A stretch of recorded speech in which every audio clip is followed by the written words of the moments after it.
Važno je da je kod kuće sve u redu. Nezgode se ne događaju drugima, a baš ni ne biraju vrijeme ili trenutak.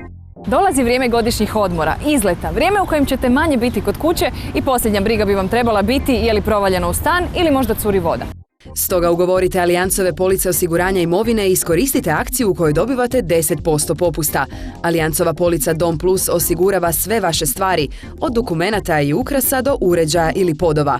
Njome ste zaštićeni od raznih rizika, provalne krađe, požara, udara groma, eksplozije ili poplave. Osigurajte svoj stan, kuću ili vikendicu od tuče, oluje, potresa, udara groma ili poplava, ali i od šteta koje su nastale zbog nečijeg vandalizma ili pak krađe. Vrijedi znati da je vaš stan ili kuća osigurana na novu vrijednost, što je još jedan plus u Allianzovoj polici osiguranja Stan Plus ili Kuća Plus. Vlasnik ste apartmana i bavite se turizmom, osigurajte u Allianzu svoju imovinu, ali i vaše goste i njihovu imovinu. Policom Apartman Plus osigurali ste stvari koje se nalaze u apartmanu, vaše ili vaši gostiju. Možete i osigurati svoje goste od posljedica nesretnog slučaja za vrijeme boravka u apartmanu. Ugovorite svoje police osiguranja u najbližoj poslovnici Zagrebačke banke i iskoristite akcijski popust od 10% na police Dom Plus, Stan Plus, Kuća Plus ili Apartman Plus. Akcija traje od 15. svibnja do 31. kolovoza.